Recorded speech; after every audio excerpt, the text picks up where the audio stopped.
La automatización es el futuro de nuestra era. Alicia Carr, la directora de Women Who Code Atlanta y creadora de la primera aplicación en detectar violencia doméstica en su empresa, Peevo, en su conferencia Homes of the Future, nos compartirá cuál es el futuro de nuestros hogares en esta era de la automatización. ¿Estás listo para esta nueva experiencia? Démosle la bienvenida a Alicia Carr.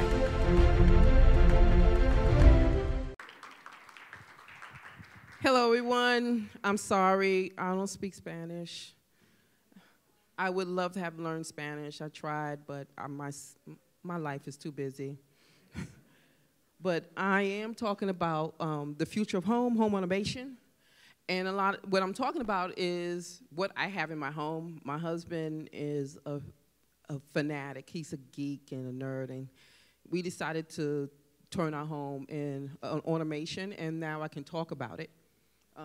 Before I do, I want to play this video. My name is Alicia Carr, and I am 54 years old. I have 3 grown children, and then I have 8 grandbabies. And me and my husband been married 36 years. My granddaughter, she turns 13 this year. Daya didn't know what I do. So there was one day she just happened to say, "Grandma, you know nothing about tech." And I was like, "Excuse me? Did you say I don't know nothing about tech?" Google grandma name. Google grandma name, and when you finish Google grandma name, call me back. About 2 hours later, she called me back and said, "Grandma, I'm sorry, I didn't know that you knew all this stuff." I was getting my 2nd generation iPad, met this 16-year-old boy. He said, "I learned how to create an app off of YouTube," and I turned to my husband and said, "That's what I wanted to do." I took the Objective-C course, learned in 90 days, and that's when the mentor told me, you know, maybe you should consider doing a domestic violence app. I started crying because my daughters, my mother, my aunts, all were victims of domestic violence. I mean, I would tell any woman of color, just put your hands on something that is in technology. I'm telling my grandkids, you can do anything you want, so be creative and do something that you enjoy. Grandma's doing something that she enjoyed in her life, because I want them to have that opportunity to say, you do everything you want to do. This is what I would love to see an engineer look like if a woman, fine as hell, dressed to look like she's there to impress and not be discriminated against.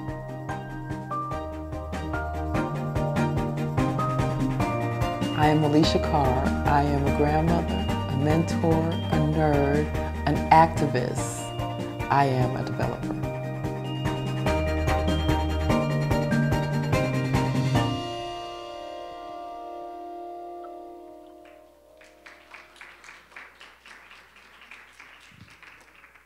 So we're going to be talking about home automation. So as you can see, Apple has an app and it's called Home.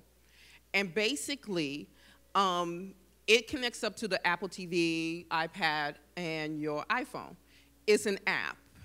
And so with that app, you have to basically, it's the remote control for your HomeKit device. It allows them to control whatever you want to do with your device. So for example, I can tell Home to turn on and off a light if it's added to the actual app. It uses Siri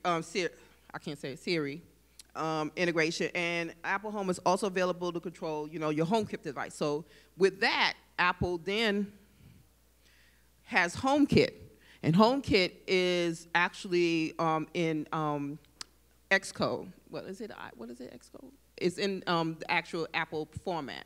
So you have to program it under HomeKit. HomeKit is a HomeKit accessory protocol specification, and you use that to build all your, you code in there to create that HomeKit connection. So, for example, I want HomeKit to turn on a light. You have to use their product. You have to actually code that into HomeKit to do that, especially under Apple. Then you got Google Home. Google Home is connected up to Hubs, Nest and Wink, and SmartThing are the hubs. It also connects up to other products. So Philip Hughes is a hub, and so is Beacon Wemo. It was really cool because when I was at Google I/O, basically they gave us all Google Homes for free. So when I actually plugged up the Google Home, it found everything. I didn't have to add anything to it. It found it. And that's because I have also Amazon Echo. So Google Home also has, it's called Conversations.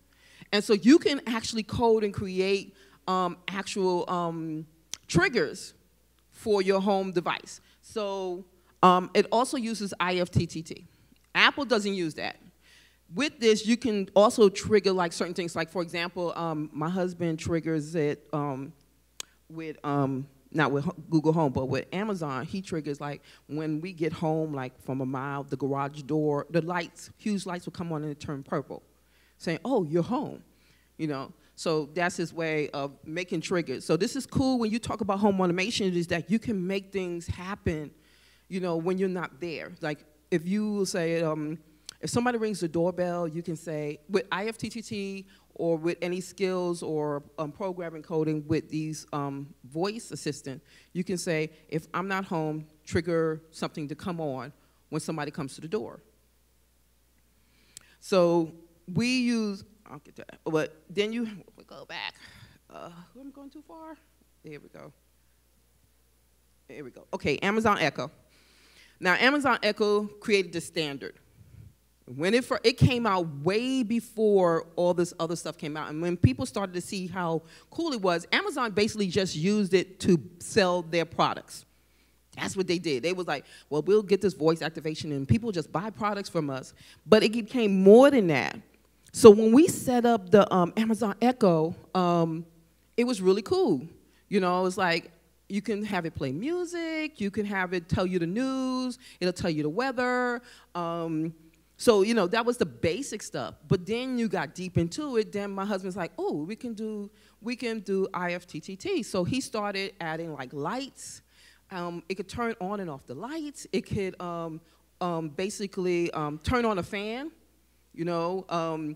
We were using that to turn on our fan. It'll open up the door with the certain triggers if it's connected up to it.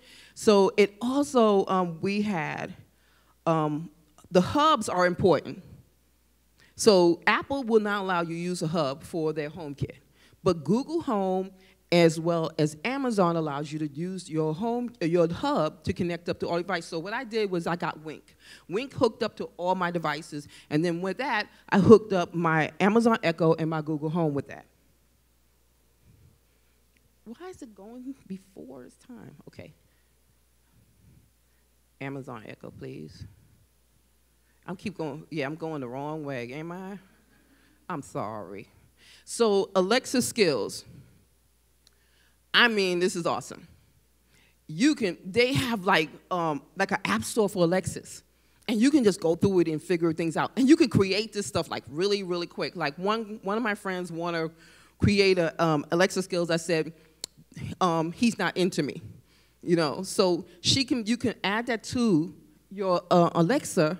And she was like, hey, Alexa, why is he not into me? And he'll say, he's not into me because, and you can create so many things, and you could just basically download them and add them to Alexa. And the same with Google and Apple. You know, we have to work with Apple.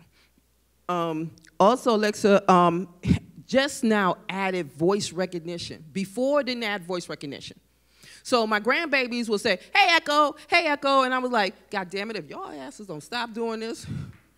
So it became a problem because with Google, it recognized just me and my husband's voice. With Amazon, it became an issue. Like, even when the TV is on, it doesn't even say Echo. And it starts talking. You know, playing music, giving you the news. And so when I was in Australia, I went up to one of the executives and said, yo, y'all have a problem. You know, it doesn't do my voice, it doesn't recognize just my voice. And he's like, oh, no, you can use third-party software. And I was like, if Google is doing it and Apple's doing it, why can't y'all? So they just now finally came out with that. So it does the alarm. And then you can add APIs to it, as you can see. But it's like one of the coolest things. I kind of love Echo, but the only problem with them is that I asked a question about the event I'm having here. When I was on the women discussion panel, it says like something about the actual discussion we had. Amazon couldn't give me an answer. Okay, it just said what I repeated. But when I asked Google and Siri, it broke it down. So that's another problem with Amazon Echo. So I'm going, this is right. Go back. So we're talking about the smart hubs. There's smart home hubs. Nest is Google. Nest bought out Google and basically has been, they actually just put out a new product for the Nest. It's now a hub. Now, Nest is a thermostat, but it's also a hub. Then you have Wink. Now, I have Wink. Wink has been bought out, Wink just got bought out, taken over by will.i.am. I don't know why. He has no technical experience, but he basically bought the company for that. But Wink is probably one of the best hubs out there. It could connect hundreds of devices, that you want as a home, if you're doing home automation. Another thing is the Samsung SmartThing. That one's been out too, but I try to use it, but it comes to be very difficult because I don't do Samsung. But there's an app in the iTunes store for Samsung SmartThings, and I try to use it, and my husband's like, why are you trying to use this thing? You know it don't work for it, So the thing is that I try to give it a chance. I mean, I gotta try to make it work. So these are all the home hubs that is out there right now. There's other ones, but I think these are the top of them all. So everything you see here on these two screens, I have in my house. So Luma is where it stretches your Wi-Fi. So there's parts of my house that Wi-Fi is weak, so I use Luma. Now the thing with Luma is it's also a security protection kind of device. With the software, the app, it allows you to block people from so all my devices link up into Luma. So it doesn't go straight to my router. It goes from my router and then it goes right into Luma. So all my devices is in Luma. And so when you talk about Luma, it has the security access. It tells you can limit people on there.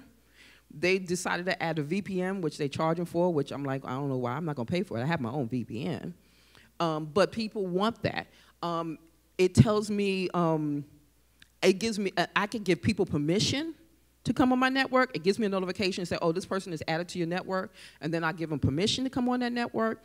My grandbabies have this habit of wanting to be on the iPad for up to midnight. I could put a time on that for child security. So Luma is a good one. There's another one called Erie. I had them and I didn't like them, so we took it back to Amazon and they gave me this one. Ring. Ring is my doorbell. Right now, somebody can ring, and some people have rung my doorbell or passed by my doorbell while I'm here, and I can basically see who's at my door right now. I'll show you a sample of it later on at the end. And this is cool as hell. And I can actually talk from here. So if you ring my doorbell, and I was like, oh, what do you want? No, I don't want it. Hey, you know you're trespassing on my land, right? You know that, right? So those are things that, as you're not home, that's a way to use Ring. August Lock. Now, that is at my front door. August Lock is really cool. Okay, so you have you have a visitor at your house. And you're like, oh, I gotta always be there, open up the door, close the door. You ain't gotta do that. They download the app. You give them so many days to use the app. Then when they leave, they automatically, password don't work. And that's cool as hell. I'm like, okay, get the hell out of my house. Then there's Canary. Canary is a security system. One of the best security systems out there. So I'm gonna show you a sample of that one too. You put it at a spot where your door is aligned, where you think somebody may break into your house. And so you can actually go and see your house. Whether somebody, if they don't break in, you can go live and see, you know, who's moving in the house. It'll give you a notification. So it knows my face and it knows my husband's face. And then if anybody else don't match their face, it will trigger a notification that somebody's in your house.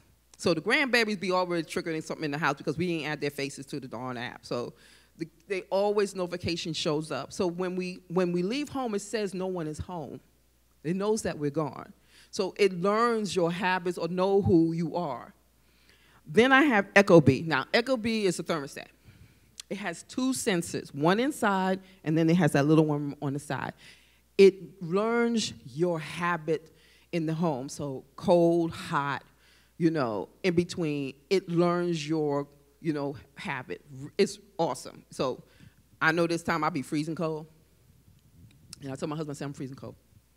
And so he'll adjust the thermostat. So now it knows that, okay, so we need to adjust the thermostat at a certain time. And so, and this is like really, really awesome. Then, okay, there's another page of stuff I got in the house. Seriously, this is really, this is really bad.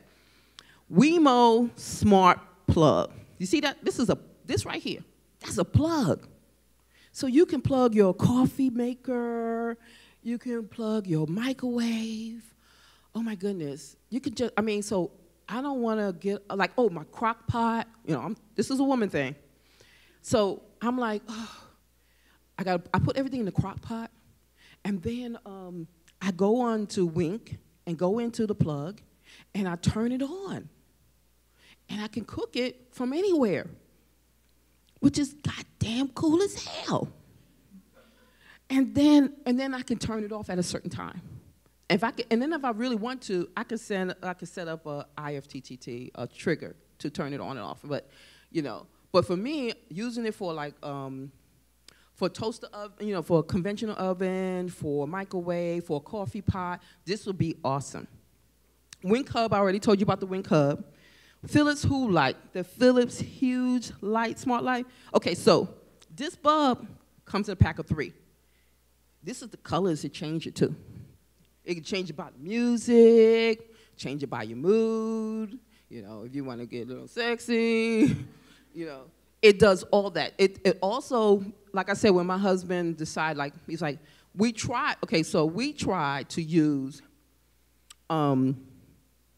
Echo, Amazon Echo, to say, hey, listen, when I get a mile to my house, I need for you to open up the garage door, right? But there was no way. We tried to code it everywhere, it wouldn't work. So the closest he came was, when I get a mile close to the house, Hugh's light would turn purple. So I know that he's on his way home. When it starts raining, the lights turn green when it's raining. It tells you the weather. This is like one of the coolest things about home automation. And so also I have switches, the C-wave switches. Okay, so those switches go like into the wall. So I use it to turn off, like I'll turn off my lights, because you have like a bunch of bulbs, and you don't want to pay for 10 bulbs when you can just have a switch. So I have a switch in my kitchen to turn on my kitchen light, to turn off my kitchen light, on my breakfast room light, which is right next, and I turn that off and on. The fan turns off and on with it. The fan upstairs has a switch. And so, you know, you use the switches so you don't have to buy a bunch of bulbs. Then I have the Chamberlain, which is my garage door opener, okay? I don't use a garage door opener. I use my app, okay? And sometimes my grandbabies or my daughter happens to come by the house. I don't use my August lock. I have them go through the garage door. Go through the garage door, tell kids take off their goddamn shoes, put it near the door, you know, because it's just an easier way to open up the door. And then is the GE light. So that's this is generic. The GE light is a generic. You can use that with anything.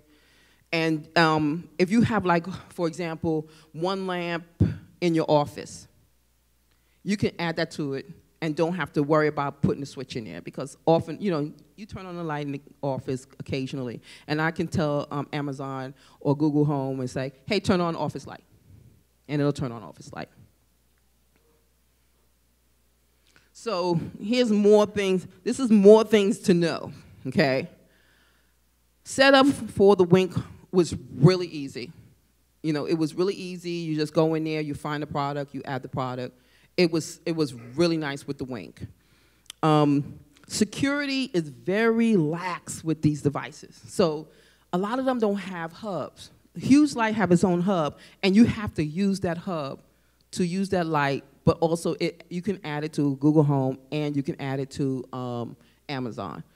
And the problem with the security is because they don't know how to set it up correctly. So I would suggest people, you know, putting it on your main router, not recommended unless you secure it. So I know people here in technology are very smart, kind of know how to set up a router, you know. And so that's where, because you're starting to see where, for example, I'll give you a perfect example. Someone bought a ring and had to put the wrong email address. And we had got it added to our account. And we was like, I said, babe, look at this. We got a baby room. He's like, no, we ain't got no baby room. So we disable that. So that's where you have issues where people are not knowing how to set up these devices, and it becomes open through the internet or open through your Wi-Fi. Luma, I just said, they'll have the option to pay services and add VPN. You know, if you're that kind of person, and there's a lot of people out there who just don't want to, you know, set up their services and willing to pay a monthly fee, that's what they're doing. But that's what's happening a lot. So does Ring has that service, as well as Canary. So that's their way of making money and giving back after you pay $300 for a product.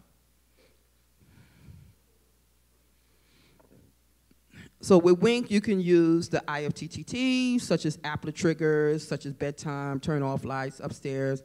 Now, there's one thing that, damn it, I forgot to add one. Okay, so Logitech Harmony has a device that is cool as hell. So, my husband hooked it up to Amazon Echo. And so I tell it, hey, Amazon, trigger, turn off TV. TV turns off.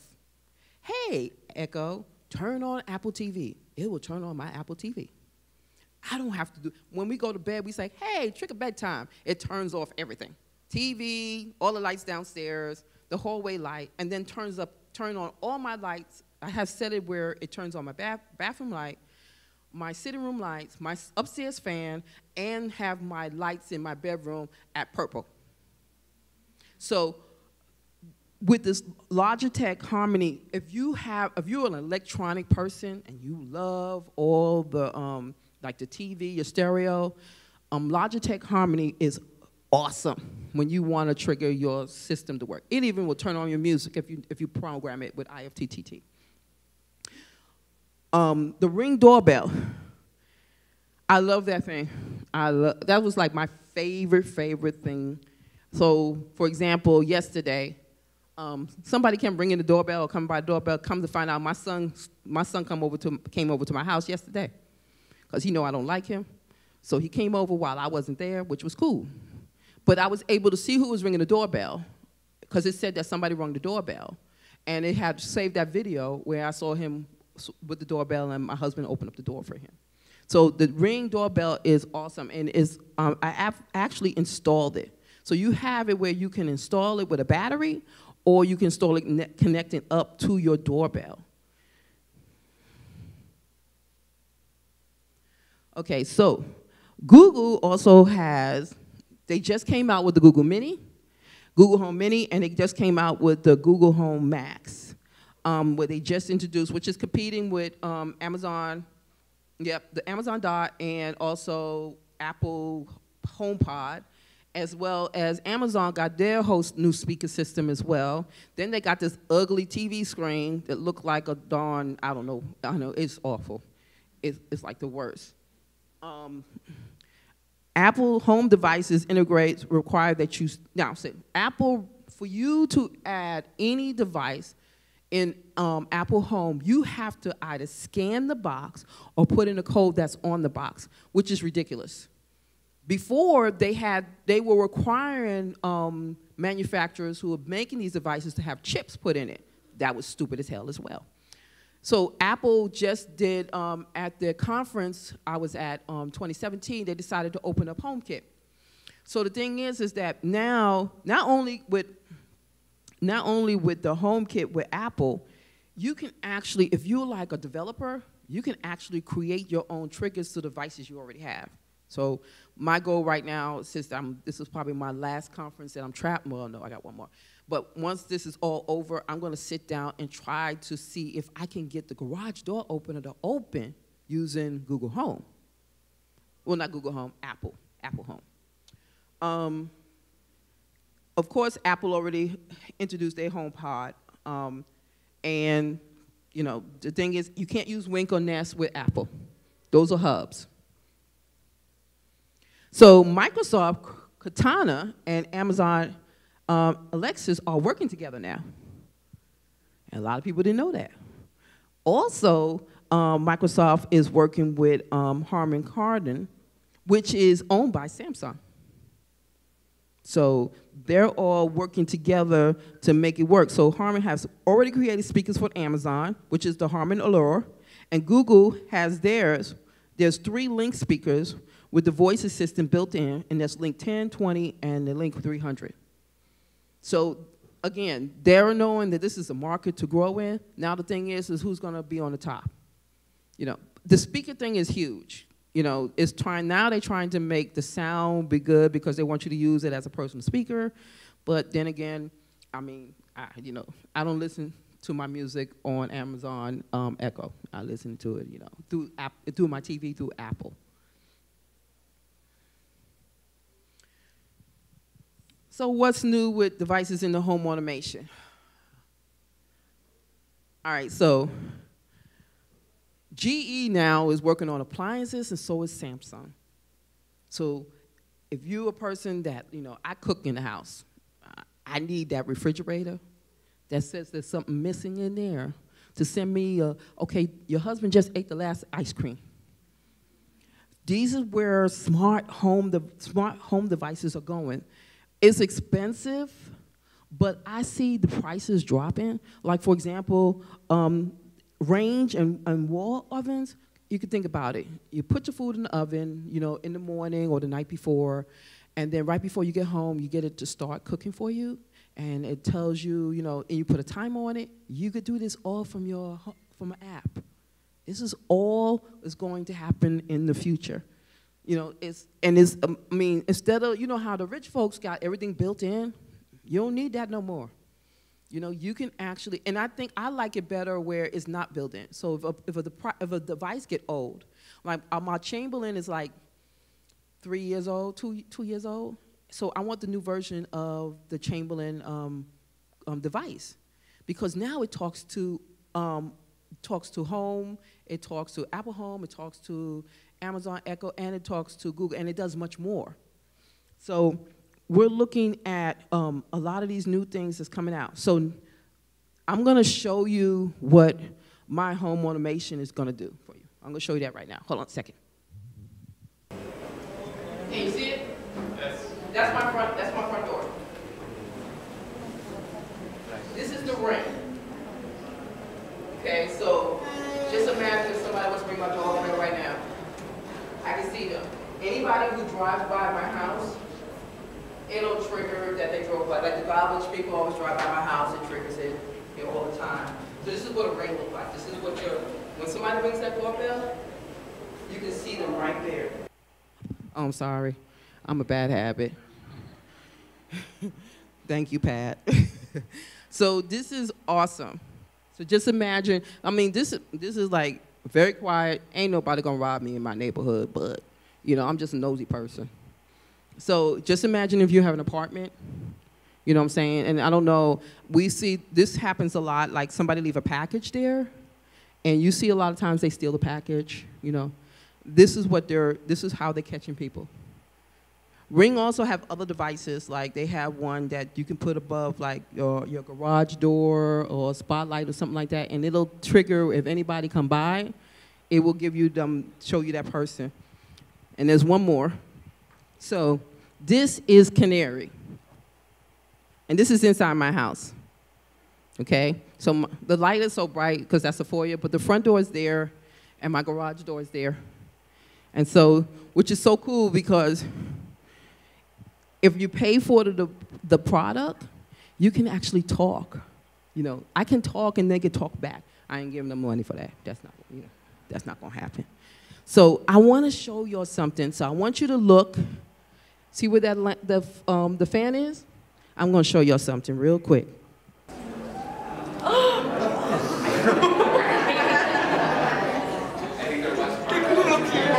See that? I'm here in Monterrey, Mexico, and I can turn on my fan. Ain't that fucking cool? So, I mean, I would, if it was a little darker, I can turn on these lights here, and which is, there's the Hughes light, but you wouldn't be able to see the lights. I can even tell it, you want me to tell it to turn on the TV? Yes. See? See TV on? Ain't that cool? I can't actually turn it to like ESPN if I wanted to. I could say Echo turn to ESPN. So that's what home automation can do where you're all over the world, anywhere in the world. Ain't that shit awesome? Yeah. So there is an app called Reverb. It came out like earlier this year, and Amazon wasn't letting you use their app to turn anything on, but this person came up with Reverb. I'm like, oh shit, let me use this. And it's better than, I mean, it's easy. You just open it up, press the button, you talk, and then it will do anything you want it to do. Much better than the Amazon app. So this is why I love home automation. This is just like a pinch of what really, really do. And in fact, I had a guy who, I air conditioned, we're in Atlanta, I'm in Atlanta, Georgia. It's hot as hell, I'm sorry. There ain't no beach, there ain't there. I mean, it's hot. Everything, you have to have air conditioning for everything. Air conditioning went out. I was like, oh, hell no. So this guy from the air conditioning company tried to sell us a $10,000 air conditioning unit with the app and everything. And he was talking about how much money he saved and all this, you know, the energy he saved. And my husband's like, babe, they ain't worth it. We got Ecobee, does the same thing, a couple of $100. And we have seen the difference in cost with having that device. You know, having the Ecobee in our house, you know, we save so much more money. So just think about the energy you're saving when using these devices. There's so much you can do to save so much energy to give back to the community, you know, because it doesn't require a lot. You know, it's just that it just costs money, but it's worth the investment. So I was talking about the Reverb app, and I'm telling you, there's things that I know that they kind of limit things for, like Google will tell you that, you know, you can't use it here till they make it accessible, but you got to think about the doorbell. I mean, I know a lot of people live in apartments. I think it's awesome to have one in an apartment where, you know, even if you're inside your house, you can actually, like, somebody pass by, you can see who's passing by, you can see, I mean, it's just, I think it's a good protection, a security protection for you. A lot of people, you know, have little cameras in their house. I think that's a real, I would tell you that's a real thing to have.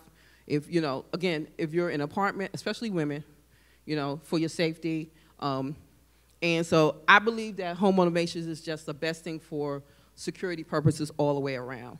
So you can follow me on Twitter. Yes, fine black woman, yes. All right, it's an old, I had that damn thing for a long time. And the reason why I had it because I used to do fantasy football, American fantasy football, and I had a whole women league, and I had to come up with a nickname, and so this has been going on for years, okay? So, and then I have a blog. It's Coffee Women in Tech. I do Tech Talk, a podcast on Women Tech Talk. Also, I mean, Twitter, Instagram. I don't do Facebook unless it's family, because you know that's some drama right there. Facebook is like, you know, you don't want to do Facebook. But do follow me. As you can see, I do love what I do, and a lot of women, if they were last night, was at my at the discussion panel, which, you know, I'm a woman activist, as you can hear. So, thank you so much. Anybody got any questions? Yes.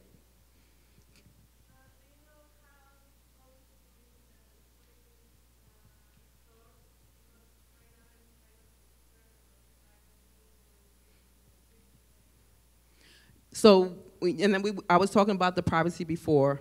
The only thing about these devices, you have to be able to secure your network. A lot of people don't know how to secure their network, especially the internet network. That's the most important thing. So that's why when we decided to do this, we found that if we use like the Wi-Fi stretcher that has more security in it, which allows me to log all my devices into like Luma. I was talking about Luma. So all my devices does not go through my router. They connect up through Luma.